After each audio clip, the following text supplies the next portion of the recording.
Assalamualaikum warahmatullahi wabarakatuh. Di video ini kita akan melanjutkan lagi materi mengenai gerak rotasi. Kita akan membahas konsep dari gerak menggelinding. Perhatikan, pada video sebelumnya kita sudah belajar apa yang dimaksud dengan energi kinetik rotasi. Singkatnya, energi kinetik rotasi itu adalah energi yang dimiliki oleh sebuah benda atau yang digunakan oleh sebuah benda untuk bergerak secara rotasi. Nah, kita sudah menemukan bahwa energi kinetik rotasi bisa ditentukan dengan cara setengah dikali momen inersia dikali omega kuadrat. Omega itu adalah kecepatan anguler. Nah, sedangkan pada saat kelas 10 atau pada jenjang SMP, kita sudah belajar tentang energi kinetik translasi yang bisa ditentukan dengan cara energi kinetik sama dengan setengah dikali M dikali Pi kuadrat.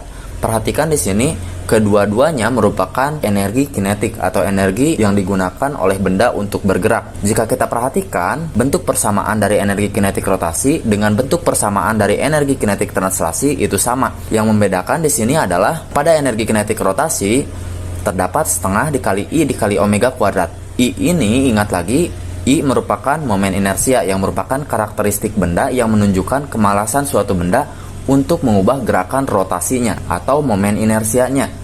Sedangkan pada energi kinetik translasi ada besaran massa yang menunjukkan karakteristik benda yang mempengaruhi kemalasan benda untuk mengubah gerakan translasinya.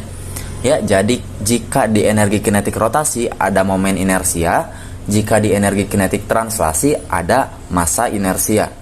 Kemudian pada energi kinetik rotasi ada besaran kecepatan anguler. Sedangkan pada energi kinetik translasi ada kecepatan linear. Nah, jadi bentuknya hampir sama ya. Energi kinetik rotasi setengah dikali I dikali omega kuadrat, sedangkan energi kinetik translasi sama dengan setengah dikali M dikali Pi kuadrat. Yang membedakan adalah jenis gerakan yang ditimbulkan oleh kedua energi ini. Yang kiri jenis gerakannya rotasi, sedangkan yang kanan jenis gerakannya translasi. Perhatikan di sini. Nah, ini adalah contoh gerakan rotasi. Jika ditambah dengan gerakan translasi, maka hasilnya adalah gerakan menggelinding seperti ini. Ya. Jadi kita bisa membayangkan bahwa gerakan menggelinding itu adalah gerakan rotasi digabungkan dengan gerakan translasi sehingga menghasilkan gerakan menggelinding seperti ini. Nah, karena gerakan menggelinding ini gabungan antara gerakan rotasi dengan gerakan translasi, maka kita lihat tadi energi kinetik translasi sama dengan setengah dikali M dikali Pi kuadrat, sedangkan energi kinetik rotasi setengah dikali I dikali omega kuadrat. Seperti ini kan? Nah, sedangkan pada gerak menggelinding energi kinetiknya yaitu energi kinetik totalnya, energi kinetik translasi ditambah energi kinetik rotasi. Translasi kan yang ini, setengah dikali M dikali Pi kuadrat. Maka kita masukkan, sedangkan energi kinetik rotasi di bagian yang ini kan, setengah dikali I dikali omega kuadrat. Maka inilah energi kinetik ketika benda menggelinding.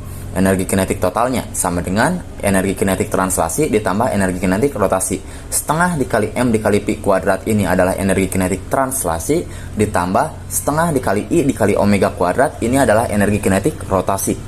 Kemudian perhatikan kasusnya jika gerak menggelinding ini terjadi pada bidang miring. Asumsikan permukaan bidang miring ini licin sehingga tidak menimbulkan gesekan antara permukaan bidang miring dengan permukaan benda yang akan menggelinding ini. Nah, kita lihat hukum kekekalan energi gerakan rotasi pada bidang miring. Jadi ceritanya di sini sebuah benda akan menggelinding pada ketinggian tertentu melalui sebuah bidang miring, kemudian sampai di dasar atau di titik B. Nah, sekarang titik B atau permukaan ini kita jadikan sebagai acuannya. Nah, ingat lagi konsep energi pada saat kita belajar materi usaha dan energi kelas 10 bahwa ada 3 jenis energi, yaitu energi kinetik, energi potensial, dan energi mekanik. Karena kita asumsikan bahwa tidak terjadi gesekan antara permukaan bidang miring dengan permukaan benda dan juga tidak terjadi gesekan antara udara dengan benda yang akan menggelinding ini, maka berlaku energi mekanik A sama dengan energi mekanik B. Jadi besarnya energi mekanik di titik A akan sama dengan besarnya energi mekanik di titik B. Ingat lagi bahwa besarnya energi mekanik di titik A merupakan penjumlahan dari energi kinetik ditambah energi potensial di titik A-nya. Begitupun di titik B. Energi mekanik di titik B merupakan penjumlahan dari energi kinetik di titik B ditambah energi potensial di titik B. Nah, perhatikan di sini kasusnya, awalnya benda itu diam. Artinya benda itu tidak memiliki kecepatan. Akibatnya energi kinetik di titik A benda ini sebesar 0. Karena memiliki ketinggian terhadap acuan permukaan B yang ada di bawah ini, maka benda ini memiliki energi potensial sebesar energi potensial A. Kemudian karena benda bergerak menggelinding sampai di dasar atau di titik B, maka benda memiliki energi kinetik di titik B karena benda bergerak menggelinding.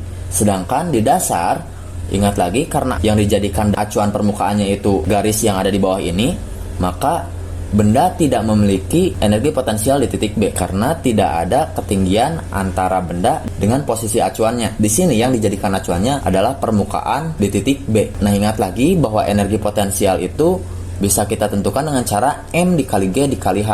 Massa benda dikali percepatan gravitasi dikali ketinggian atau jarak dari benda terhadap acuannya.